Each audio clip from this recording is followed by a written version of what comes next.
Okay, so welcome to 9.02, where we're going to be evaluating one-sided limits given a graph.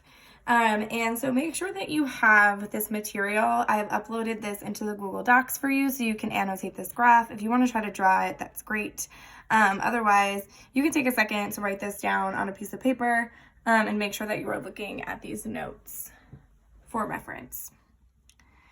So we're going to start by looking at A, B, and C first, which is something that you guys are familiar with, and this is what we practiced last class. So the limit as x approaches 0.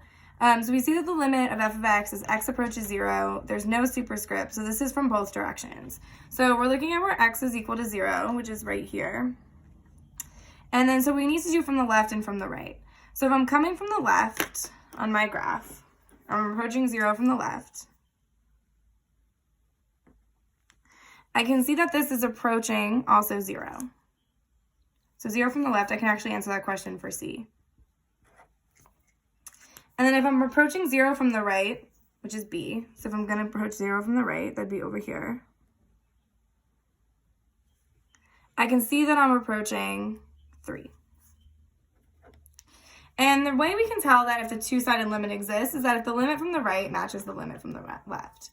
So I can see that 3 and 0 don't match. So then I can say that the limit as x approaches 0 does not exist. So why does the limit exist from the left and from the right, but it doesn't exist overall? So think to yourself for a second. Why do you think the limit from the left exists and the limit from the right exists, but the limit overall doesn't exist? And if you answered because the limit from the left doesn't match the limit from the right, then you are exactly correct. So now that we've seen how to evaluate limits at a particular value, we're going to focus on limits around a value that happens to be an asymptote. So we can see here that these are specific points, so we're approaching a point. So now what's going to happen when we approach an asymptote? So we're going to look to see what is happening at as the function approaches 6. So as the function approaches 6.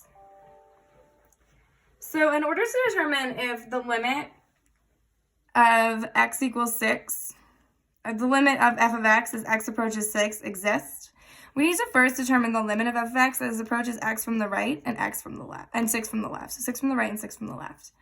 So if I take a look at this function, I can see that I'm going to mark my graph like I used to do with end behavior. So I know that this is positive infinity and this is negative infinity, and this is positive infinity and this is negative infinity. So when I look, I'm approaching 6. So here's 6. And 6 is an asymptote, x equals 6. This is an asymptote. So what is happening when I approach 6 from the left and 6 from the right? So I'm looking at this graph and I can see that the graph gets closer and closer to 6 from the right. The graph appears to be decreasing towards negative infinity. So as I approach this graph from the right, towards negative 6 from the right, so here's the right. So as I'm approaching 6, I can see that my graph is getting closer and closer or decreasing towards negative infinity. So from the right, if my graph is approaching this negative infinity value, we would say negative infinity or does not exist. Because there's technically no limit if the function is approaching negative infinity. It does not exist. The limit does not exist.